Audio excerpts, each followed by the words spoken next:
Only ಒಂದೇ ಒಂದು ದೇವರು ಅಂತ ಹೇಳಿದ್ರೆ ಅದು ಬಾಬಾ ಸಾಹೇಬ್ ಅಂಬೇಡ್ಕರ್ ಮಾತ್ರ ಇವತ್ತಷ್ಟೇ. ಯಾರು ಇವತ್ತೇನು ನಾವೆಲ್ಲ ಇವತ್ತು ಪ್ರಯೋಜನಕಾರರಲ್ಲ. ಇವತ್ತು ಮುಖ್ಯವಾಗಿ ಒಂದು 135ನೇ ಬಾಬಾ ಸಾಹೇಬ್ ಅಂಬೇಡ್ಕರ್ ಅವರ ಜಯಂತಿ ಉತ್ಸವದ ಎಲ್ಲರಿಗೂ ಶುಭಾಶಯಗಳು. ಅದೇ ನಮ್ಮ ಕರ್ನಾಟಕದ ಸರ್ಕಾರದ ವತಿಯಿಂದ ಜಿಲ್ಲಾ ಪಂಚಾಯತ್ ಅಂಡ್ ಜಿಲ್ಲಾಡಳಿತದಿಂದ ಇವತ್ತು ಡಾಕ್ಟರ್ ಬಿ ಆರ್ ಅಂಬೇಡ್ಕರ್ ಸಾಹೇಬ್ರವರ ಜಯಂತಿಯನ್ನ ನಮ್ಮ ಕೋಲಾರ ಜಿಲ್ಲೆ ಹೆಡ್ ಕ್ವಾರ್ಟರ್ ಅಲ್ಲಿ ಆಚರಣೆ ಮಾಡಿದ್ದೀವಿ. ಆಚರಣೆಗೆ ಬೆಳಗ್ಗೆಯಿಂದ ನಾವು ಈ ಜನವನ್ನ ಎಲ್ಲವನ್ನು ನೋಡ್ತಾ ಇದ್ದೇವೆ. ಈ ಜನ ಎಲ್ಲ ಬೆಳಗ್ಗೆ ಬಂದು ಅಂಬೇಡ್ಕರ್ ಸ್ಟ್ಯಾಚ್ಯೂಗೆ ಮಾಲಾರ್ಪಣೆ ಮಾಡಿ ಅಲ್ಲಿಂದ ಪ್ರೊಸೆಷನ್ ಆಗಿ ಫೈನಲ್ ಆಗಿ ರಂಗಮಂದಿರಕ್ಕೆ ಬಂದು ಕಾರ್ಯಕ್ರಮವನ್ನ ಇವತ್ತು ಆಯೋಜನೆ ಮಾಡ್ಕೊಂಡಿದ್ದೇವೆ. ಈ ಕಾರ್ಯಕ್ರಮದಲ್ಲಿ ಭಾಗವಹಿಸಿರ್ತಕ್ಕಂಥ, ಯಾಕಂದ್ರೆ ಅಂಬೇಡ್ಕರ್ ಜಯಂತಿ ಅಂತ ಹೇಳಿದ್ರೆ ಇದು ನಮ್ಮ ಒಬ್ಬರಿಗೆ ಸಂಬಂಧಪಟ್ಟಿದ್ದಲ್ಲ, ಕೋಲಾರ ತಾಲೂಕಿಗೆ ಸಂಬಂಧಪಟ್ಟಿದ್ದಲ್ಲ, ಇದು ಇಡೀ ಭಾರತ ದೇಶಕ್ಕೆ ಸಂಬಂಧಪಟ್ಟಿದ್ದು. ಇವತ್ತು ಪ್ರತಿಯೊಂದು ಭಾರತ ದೇಶದಲ್ಲಿ ಪ್ರತಿಯೊಂದು ಹಳ್ಳಿನಲ್ಲೂ ಇವತ್ತೇನಾದ್ರೂ ಜಯಂತಿ ನಡೀತಾ ಇದೆ ಅಂದ್ರೆ ಅದು ಬಾಬಾ ಸಾಹೇಬ್ ಅಂಬೇಡ್ಕರ್ ಅವರು ಕೊಟ್ಟಿರುವಂತ ನಮ್ಮ ಆಶೀರ್ವಾದ. ಇಂಥ ಕಾರ್ಯಕ್ರಮದಲ್ಲಿ ಭಾಗವಹಿಸಿರ್ತಕ್ಕಂಥ ನಮ್ಮ ಸಂಸದರಾದಂತ ಮಲ್ಲೇಶ್ ಬಾಬಣ್ಣ ಅವರಿಗೆ ನಾನು ಧನ್ಯವಾದ ಬೇಕು. ಎಲ್ಲರಿಗೂ ನಾವು ಎಲ್ಲಾ ಜಾತಿ ಜನಾಂಗದವರಿಗೆ ಜಾಗ ಕೊಡಬೇಕು, ಭವನಗಳನ್ನು ಕಟ್ಕೊಡ್ಬೇಕು.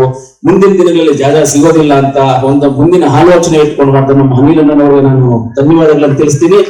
ಅದೇ ರೀತಿ ನಮ್ಮ ಹಿರಿಯರು ನಮ್ಮ ಯಾವಾಗಲೂ ಏನೇ ಆದ್ರೂ ಕಷ್ಟ ಸುಖ ಎಲ್ಲದಕ್ಕೂ ಪ್ರತಿಯೊಂದು ವಿಚಾರಕ್ಕೂ ನಮಗೆಲ್ಲ ಮಾರ್ಗದರ್ಶನ ಕೊಡ್ತಂತ ನಮ್ಮ ಗೋವಿಂದರಾಜನ್ ಅವರು ಇದ್ದಾರೆ, ಅವ್ರಿಗೂ ನಾನು ಧನ್ಯವಾದಗಳನ್ನು ತಿಳಿಸ್ತೀನಿ. ಅದೇ ರೀತಿ ನಮ್ಮ ಜಿಲ್ಲಾಧಿಕಾರಿಗಳು, ಒಳ್ಳೆ ಜಿಲ್ಲಾಧಿಕಾರಿಗಳು, ಇಷ್ಟೊತ್ತು ನಾನು ಮಾತಾಡ್ತಾ ಇದ್ದೀವಿ, ಸ್ಪೀಚ್ ಮಾಡ್ಬಿಟ್ಟು ಮಾತಾಡ್ತಾ ಇದೀವಿ ನಾವೆಲ್ಲ ಏನೇನು ಹಿಂಗೆ ಅಂತ. ಒಳ್ಳೆ ಜಿಲ್ಲಾಧಿಕಾರಿಗಳು ಸಿಕ್ಕಿದ್ದಾರೆ. ಈ ಸಂದರ್ಭದಲ್ಲಿ ನಾವು ಕೆಲಸಗಳಿದ್ದೀವಿ, ಬೇರೆ ಯಾವ ಸಂದರ್ಭದಲ್ಲಿ ನಾವು ಮಾಡ್ಕೋಬೇಕಂತ. ಆದ್ರಿಂದ ಜಿಲ್ಲಾಧಿಕಾರಿಗಳಿಗೂ ನಾನು ಧನ್ಯವಾದಗಳು.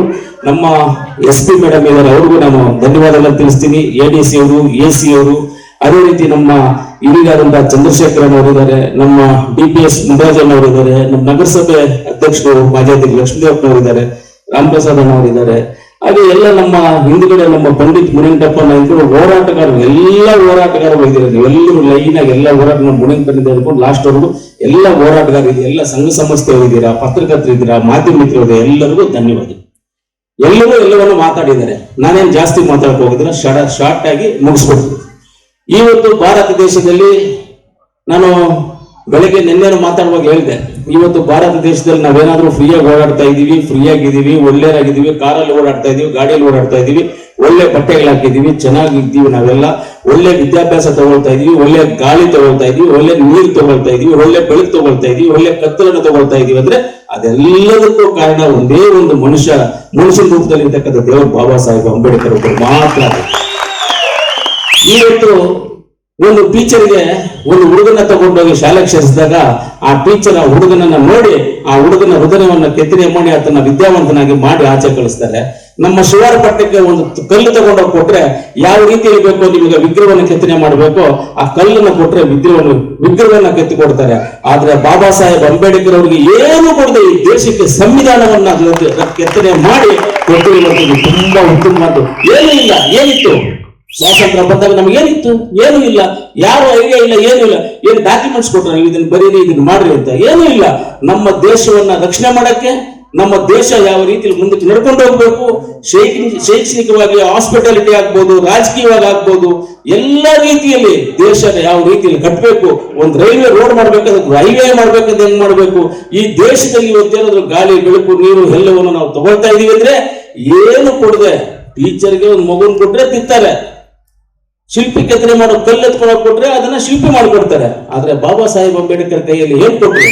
ಒಂದು ಪೆನ್ನು ಬುಕ್ ಕೊಟ್ರೆ ಅಷ್ಟೇ. ಪೆನ್ನು ಬುಕ್ ಕೊಟ್ರ, ಪೆನ್ನು ಬುಕ್ ಅಲ್ಲಿ ಆವತ್ತು ಅವ್ರು ತಗೊಂಡಿದ್ದಂತ ಕೈಗೆ ಪೆನ್ನು ಬುಕ್ ಏನ್ ತಗೊಂಡ್ರು, ಇವತ್ತು ಅದೇ ನಾವೆಲ್ಲ ಬದುಕ್ತಲ್ಲ ಆ ಪೆನ್ನು ಬುಕ್ ಅಲ್ಲಿ ಮಾಡಿರುವಂತ ಸಂವಿಧಾನದಲ್ಲಿ ಅದರ ಅಡಿಯಲ್ಲಿ ನಾವೆಲ್ಲರೂ ಬದುಕ್ತಾ ಇದ್ದೀವಿ. ಇವತ್ತು ಬಾಬಾ ಸಾಹೇಬ್ ಅಂಬೇಡ್ಕರ್ ಬಗ್ಗೆ ಹೇಳ್ಬೇಕಂದ್ರೆ, ಅವ್ರ ಜೀವನ ಚರಿತ್ರೆ ಬಗ್ಗೆ ಹೇಳ್ಬೇಕಂತ ಹೇಳಿದ್ರೆ 100 ಅಲ್ಲ 5 ಅವರಲ್ಲ 10 ಅವರೆಗೂ ನಾವು ಮಾತಾಡಿ ಹೇಳ್ಬೋದು. ಎಲ್ಲರಿಗೂ ಗೊತ್ತಿರೋ ವಿಚಾರನೇ, ಎಲ್ಲರಿಗೂ ಎಲ್ಲಾ ವಿಚಾರಗಳು ಗೊತ್ತಿರುವಂತದ್ದೇ. ಅದರಿಂದ ಇವತ್ತು ಬಾಬಾ ಸಾಹೇಬ್ ಅಂಬೇಡ್ಕರ್ ಅವರ ಶುಭಾಶಯಗಳನ್ನ ಎಲ್ಲರಿಗೂ ತಿಳಿಸ್ತಾ, ಆಮೇಲೆ ಇನ್ನ ಒಂದು ನಾನು ಹೇಳಕ್ ಇಷ್ಟಪಡ್ತೀನಿ. ನಮ್ಮ DC ಸಾಹೇಬರು ನಾವು ಎಲ್ಲರೂ ಸೇರಿ ನಾವಲ್ಲಿ ಯಾವುದರಲ್ಲಿ ನಮ್ಮ ಜಿಲ್ಲಾಧಿಕಾರಿಗಳ ಕಚೇರಿಯಲ್ಲಿ ಬಾಬಾ ಸಾಹೇಬ್ ಅಂಬೇಡ್ಕರ್ ಅವರ ವಿಗ್ರಹವನ್ನ ಇಟ್ಟು ಒಂದು ದೊಡ್ಡದಾಗಿ ಕಾರ್ಯಕ್ರಮ ಮಾಡಬೇಕು ಅಂತ. ಅದರಲ್ಲಿ ಕೆಲವರು ಅಲ್ಲಲ್ಲಿ ನಾನು ಈ ಫೇಸ್ಬುಕ್ ಅಲ್ಲಿ ವಾಟ್ಸ್ಆಪ್ ಅಲ್ಲಿ ನೋಡಿದೆ, ಕೆಲ್ಸಕ್ಕೆ ಬರ್ದೇ ಇರೋರೆಲ್ಲ ಹಾಕಿರೋದು, ಸರ್ ಜಿಲ್ಲಾಧಿಕಾರಿಗಳು ಇದನ್ನ ನೋಡ್ಬೇಕು, ಈ ಫೇಸ್ಬುಕ್ ವಾಟ್ಸ್ಆಪ್ ಅಲ್ಲಿ ಹಾಕಿದ್ರು. SC/ST ಜನಾಂಗಕ್ಕೆ ರಿಸರ್ವೇಶನ್ ಇಟ್ಟಿರುವಂತ ಫಂಡ್ ಅನ್ನ ಖರ್ಚು ಮಾಡದೆ ನಾವು ವಿಗ್ರಹವನ್ನ ಮಾಡಕ್ಕೆ ಹೋಗ್ತಾ ಇದೀವಂತೆ. ಯಾವ್ದಾನ ಇದೆಯಾ ಸರ್ ಅದರ ರಿಸರ್ವೇಶನ್ ಫಂಡ್ಸ್ ಅದರಲ್ಲಿ SC/ST ಜನಾಂಗಕ್ಕೆ ಅಂತ ಇಟ್ಟು ಅದನ್ನ ಖರ್ಚು ಮಾಡಿ ಇದಕ್ಕೆ ಉಪಯೋಗ ಮಾಡ್ತಾ ಇದೀವ? KLED ಫಂಡ್ ಅಲ್ಲಿ 25 ಲಕ್ಷವನ್ನು ಕೊಟ್ಟಿದ್ದೀನಿ. ಅದೇ ರೀತಿಯಲ್ಲಿ ಅನಿಲ್ ಅನ್ನ ಅವರು 25 ಲಕ್ಷವನ್ನು ಅವ್ರ ಫಂಡ್ ಅಲ್ಲಿ ಕೊಟ್ಟಿದ್ದಾರೆ. ನಮ್ಮ ಪಟ್ಟಣ ಇದು ನಮ್ಮ ನಗರಸಭೆಯಿಂದ 30 ಲಕ್ಷವನ್ನು ಕೊಟ್ಟಿದ್ದೇವೆ. ನಗರಸಭೆಯಿಂದ 30 ಲಕ್ಷ, ಎಲ್ಲಾ ಗ್ರಾಮ ಪಂಚಾಯತಿಗಳಿಂದ 12 ಲಕ್ಷ ಎಷ್ಟು ತಗೊಂಡಿದ್ರಲ್ಲ ಸರ್? 25 ಲಕ್ಷ ಎಲ್ಲ ಗ್ರಾಮ ಪಂಚಾಯತಿಗಳಿಂದ. ಗ್ರಾಮ ಪಂಚಾಯತಿ ಒಂದೊಂದು ಪಂಚಾಯತಿನ 50,000 ತಗೊಂಡಿದ್ದೇವೆ. ಒಂದೊಂದು ಪಂಚಾಯತಿನಲ್ಲಿ ಚೆನ್ನಾಗಿರೋ ಪಂಚಾಯತಿ 1 ಲಕ್ಷವನ್ನು ತಗೊಂಡಿದ್ದೇವೆ. ನಮ್ಮ ಯೋಜನಾ ಪ್ರಾಧಿಕಾರ ವೇಮಗಲ್ ಪಟ್ಟಣ ಪಂಚಾಯತಿಯಿಂದ 10 ಲಕ್ಷ ತಗೊಂಡಿದ್ದೇವೆ, ವೇಮಗಲ್ ಪಟ್ಟಣ ಪಂಚಾಯತಿ. ಆಮೇಲೆ ನಮ್ಮ ಇಲ್ಲಿ ಕೂಡ ಕೋಲಾರ ಡೆವಲಪ್ಮೆಂಟ್ ಅಥಾರಿಟಿ ಅದರಿಂದ ಒಂದು 10 ಲಕ್ಷ ತಗೊಂಡಿದ್ದೀವಿ. ಆಮೇಲೆ ಡೈರಿ ಅವರು ಕೊಡ್ತೀನಿ ಅಂತಿದ್ರು, ಕೊಟ್ಟಿದ್ದಾರೆ ಇಲ್ಲೋ ಗೊತ್ತಿಲ್ಲ ನಮಗೆ. ಡೈರಿ ಅವರು ಕೊಟ್ಟಿದ್ದಾರೆ ಇಲ್ಲೋ ಗೊತ್ತಿಲ್ಲ. ಡೈರಿ ಈ ರೀತಿಯಲ್ಲಿ ಪಟ್ಟಣ ಪಂಚಾಯತಿ, ಗ್ರಾಮ ಪಂಚಾಯತಿ, MLA ಫಂಡು, MLC ಫಂಡು ಇವೆಲ್ಲವನ್ನು ಹಾಕೊಂಡು ನಾವು ಬಾಬಾ ಸಾಹೇಬ್ ಅಂಬೇಡ್ಕರ್ ಅವರ ವಿಗ್ರಹವನ್ನು ಮಾಡೋದಕ್ಕೆ ಹೋಗಿರುವಂತದ್ದು. ಯಾವುದೇ ರಿಸರ್ವೇಶನ್ ಫಂಡ್ಸ್ ಯಾವ್ದು ಗೊತ್ತಿಲ್ಲದೆ ಕೆಲವರೆಲ್ಲ ಮಾತಾಡ್ಕೊಂಡು ಹೋಗ್ತಾರೆ. ಗೊತ್ತಿಲ್ಲದೆ ಕೆಲವರೆಲ್ಲ ಮಾತಾಡ್ಕೊಂಡು ಹೋಗ್ತಾರೆ. ಮರದಲ್ಲಿ ಮಾವಿನಕಾಯಿ ಇದ್ರೇನೆ ಕಲ್ಲು ಹಾಕೋದಿಲ್ಲ ಅಂದ್ರೆ ಯಾರು ಸುಮ್ಮನೆ ಎಲ್ಲ ಕಲ್ಲು ಹಾಕಕ್ ಹೋಗೋದಿಲ್ಲ. ಯಾರು ಸುಮ್ಮನೆ ಎಲ್ಲ ಕಲ್ಲು ಹಾಕಕ್ ಹೋಗೋದಿಲ್ಲ. ಆ ರೀತಿಯಲ್ಲಿ ಅನೇಕ ಜನ ಅನೇಕನ ಮಾಡಿದ್ರೆ ಎದುರವರು ಯಾರು ಇಲ್ಲ, ಎದುರವರು ಯಾರು ಇಲ್ಲ, ಅದನ್ನು ಕೇರ್ ಮಾಡೋರು ಯಾರು ಇರೋದಿಲ್ಲ. ಅದನ್ನು ಕೇರ್ ಮಾಡೋರು ಯಾರು ಇರೋದಿಲ್ಲ. ಆದ್ರಿಂದ ನಮ್ಮ ಗುರಿ ಒಂದೇ ಒಂದು, ಅಭಿವೃದ್ಧಿ ಕಡೆ ಗುರಿ, ಅಭಿವೃದ್ಧಿ ಕಡೆ ಇರ್ತೀವಿ ಅಂತ ಹೇಳ್ತಾ ನಮಗೆ ಅದೇ ರೀತಿಯಲ್ಲಿ ಇವತ್ತು ನಮ್ಮ ಬೈತಿ ಸುರೇಶ್ ಅವರು ಬೆಳಗ್ಗೆ ನಾನು ಫೋನ್ ಮಾಡಿ ಹೇಳಿದ್ರು, ಅಂಬೇಡ್ಕರ್ ಜಯಂತಿ ನಾನು ಇರ್ಬೇಕಾಗಿತ್ತು. ಆದ್ರೆ ನನ್ನ ಹತ್ರ ಏನಂದ್ರೆ, ಈ ಭಾರತ ದೇಶದಲ್ಲಿ ಕಾಂಗ್ರೆಸ್ ಪಕ್ಷದಲ್ಲಿ ಬಾಬಾ ಸಾಹೇಬ್ ಅಂಬೇಡ್ಕರ್ ಅವರು ಕಾನೂನು ಮಂತ್ರಿಗಳಾಗಿದ್ರು. ಆ ಪಕ್ಷದ ಜವಾಬ್ದಾರಿ ನನಗೆ ಇವತ್ತು ಹೈಕಮಾಂಡ್ ನನಗೆ ತಮಿಳುನಾಡಲ್ಲಿ ಇನ್ಚಾರ್ಜ್ ಕೊಟ್ಟಿರೋದನ್ನ ಅಲ್ಲಿ ಹೋಗಿದ್ದೀನಿ. ನನಗೆ ಖುಷಿಯಾಗಿದೆ ಇದನ್ನು ನನಗೆ. ಆದ್ರೆ ನನ್ನ ಪರವಾಗಿ ನೀನು ಎಲ್ಲರಿಗೂ ಶುಭಾಶಯವನ್ನ ತಿಳಿಸುವಂತ ಒಂದು ಮೆಸೇಜ್ ಮಾಡಿದ್ರು, ನನಗೆ ಹೇಳಿದ್ರು. ಆಮೇಲೆ ಈಗ ಮಾತಾಡಿದ್ರು ಫೋನಲ್ಲಿ ಅವರು ಎಲ್ಲ ನಿಮ್ ಜೊತೆ ಎಲ್ಲ ಮಾತಾಡಿದ್ರು. ಖುಷಿಯಾಗಿದೆ ನನಗೆ.